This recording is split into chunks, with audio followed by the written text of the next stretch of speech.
도널드 트럼프 미국 대통령과 볼로디미르 젤렌스키 우크라이나 대통령의 정상회담은 막장으로 치닫고 예정됐던 공동 기자회견과 핵심 광물 공동개발 협정 서명식이 전격 취소되었습니다. 트럼프 대통령과 미국 부통령은 젤렌스키에게 삿대질과 조롱까지 일삼으며 한 나라의 대통령의 자존심이 이렇게까지 짓밟혀질 수 있다는 참혹한 현실을 보여주는 회담이었습니다. 이번에 무산된 협정은 우크라이나의 희귀 광물 자원, 개발 이익을 미국과 공유하는 내용을 담고 있었고, 사전에 공개된 잠정 합의안에 따르면 우크라이나의 석유가스 광물 등 천연자원 개발로 발생하는 미래 수익의 50%를 미 우크라 공동 소유 기금에 출연하는 큰 거래가 논의되고 있었죠. 협상 결렬의 가장 큰 이유는 미국은 우크라이나의 방대한 자원에 눈독을 들이는 한편, 정작 우크라이나가 거듭 요구해온 안보 보장은 명시적으로 약속하지 않아 젤렌스키 측의 반발을 샀고, 곧장 트럼프 대통령은 우크라이나에 대한 광범위한 안전 보장을 하지 않을 것이라며 유럽이 그 역할을 해야 한다는 입장을 고수했고, 젤렌스키 대통령은 안전보장이 빠진 협정은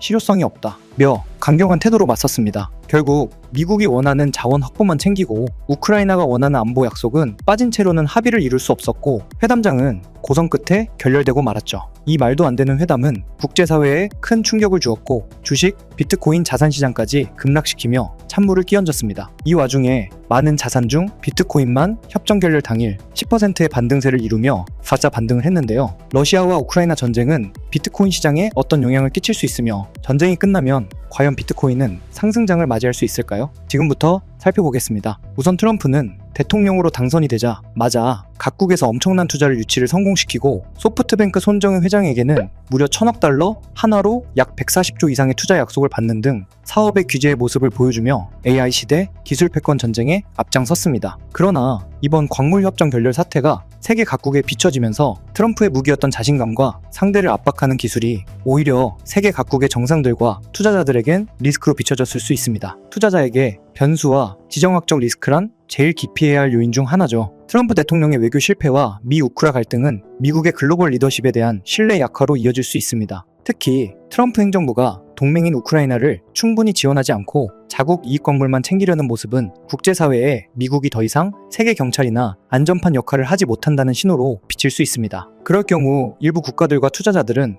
미 달러화 중심의 금융 시스템에 의구심을 품고 8달러, 대한자산 모색을 가속화할 수 있습니다. 최근 러시아 푸틴 대통령이 미국이 달러를 남용해 기축통화 지위를 훼손했고, 많은 나라가 대체 자산에 눈을 돌리고 있다며 비트코인을 그 사례로 언급했었죠. 실제 러시아는 비트코인을 국제무역 결제에 공식 활용하기 시작했고, 이를 통해 서방 제재를 우회함과 동시에 장기적으로 달러 패권에 도전하려는 전략을 취하고 있습니다. 이런 8달러 흐름이 확산되면 비트코인은 금과 함께 글로벌 대체 자산의 쌍두마차로 부상하며 구조적 수요 증가를 맞을 수 있습니다. 국제 정세 불안으로 중앙은행들이 외환 보유고 중 일부를 비트코인으로 비축하는 상상까지도 이제는 완전히 허무맹랑한 음모론이라고만 치부하기 어렵게 되었습니다. 기관 투자자들의 포트폴리오 편입, 최근 몇 년간 월가의 기관 투자자들은 비트코인에 대한 시각이 많이 바뀌었습니다. 예전엔 투기물로 치부했지만 이제는 디지털 골드로 인정하고 일정 부분 자산에 편입하려는 움직임이 뚜렷해졌습니다. 세계 최대 자산 운용사인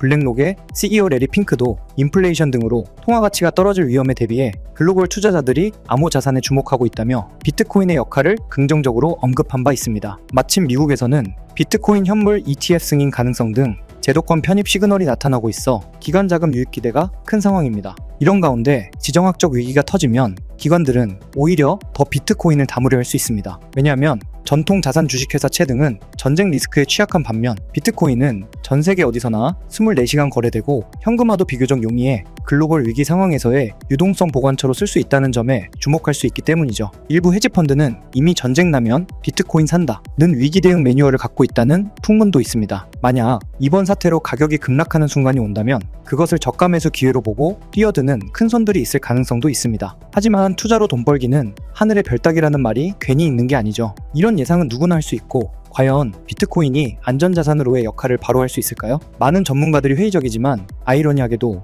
그중 가장 큰 위험 요인으로 꼽히는 건 바로 트럼프 대통령입니다. 트럼프 대통령은 선거 전 친비트코인 정책을 펼치면서 암호화폐 투자자들에게 큰 응원을 받으며 결국 당선에 성공했는데요. 사실 과거 트럼프는 비트코인은 사기이자 쓰레기라고 발언한 적도 있고, 페이스북의 리브라 프로젝트도 막아버렸던 전력이 있죠. 지정학 위기가 고조되면 한편으로 각국 정부의 규제 압박이 커질 수 있고, 특히 비트코인이 러시아 등의 제재 회피 수단으로 활용되는 모습이 노골화될 경우 미국과 유럽 등은 가상자산에 대한 규제를 강화할 빌미를 얻게 됩니다. 실제 유럽연합 EU는 러시아의 우회 자금 조달 경로를 차단하기 위해 암호화폐 서비스 업체들이 러시아 관련 거래를 제한하도록 조치한 바 있습니다. 미국 재무부 역시 북한 해커들의 크립토 해킹이나 테러 자금 유용 등에 대응해 거래소 제재, 지갑 주소 제재 등 강력한 수단을 행사해 왔습니다. 이번 사태로 러시아가 비트코인을 대놓고 무역 결제에 쓰고 우크라이나도 암호화폐로 군사자금 모집에 나서는 흐름이 뚜렷해지면 서방 당국은 가상자산을 방치하면 안보의 위협이라는 입장으로 돌아설 수 있습니다. 특히 트럼프 대통령의 성향상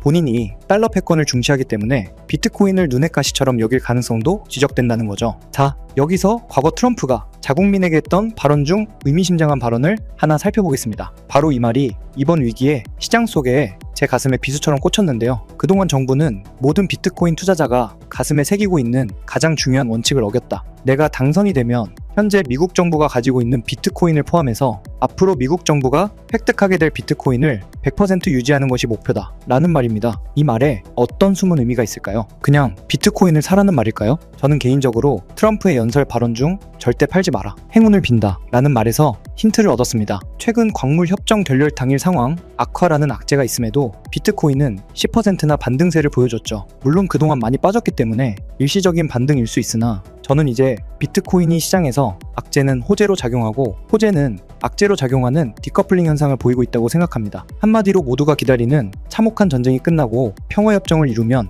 오히려 비트코인은 폭락할 수 있다는 가설이죠. 현재 시장은 실제로 그렇게 반응하고 있고 이슈는 그저 세력들, 즉 마켓메이커의 먹잇감이 되기도 합니다. 전쟁 종식이라는 커다란 호재를 업어 매수하는 투자자들의 심리를 이용해서 오히려 시장을 하락시키고 싼 가격에 다시 매수하는 겁니다. 최근 조사에 따르면 2021년도 상승장 60K, 67K 고점에 매수했던 개인 투자자들은 비트코인에 대한 무한 신뢰로 고점 대비 77% 하락했던 하락장도 버티며 비트코인을 보유하고 있는 인원이 50% 이상이라는 충격적인 조사 결과가 나왔고, 이후 기나긴 하락장이 끝나고 비트코인은 15K부터 최근 무려 110K까지 치솟으며 엄청난 상승을 보여줬고, 이때 유입된 투자자들을 포함해서 코인 시장에는 엄청난 개미들이 득실거린다라는 농담이 있을 정도죠. 이는 기관 투자자들, 즉 큰 손에 해당되는 세력들이 이 많은 개미들을 쉽게 수익 내주는 어이없는 일이 발생하지는 않을 거다라는 말인데요. 결국 시장은 큰 하락을 동반하며 정체기를 거쳐 개미 투자자들을 털고 그제서야 상승장이 오지 않을까 싶습니다. 여러분들은 어떻게 생각하시나요? 오늘 트럼프 대통령과 젤렌스키 대통령의 광물 협정 협상 결렬을 포함한 비트코인 시장의 상승 시나리오와 하락 시나리오를 살펴봤는데요. 위기는 기회다 라는 말이 있듯이 2025년은 준비된 자에게는 한없이 다시 오지 않을 기회가 되지 않을까 싶습니다. 오늘도 시청해주셔서 감사합니다.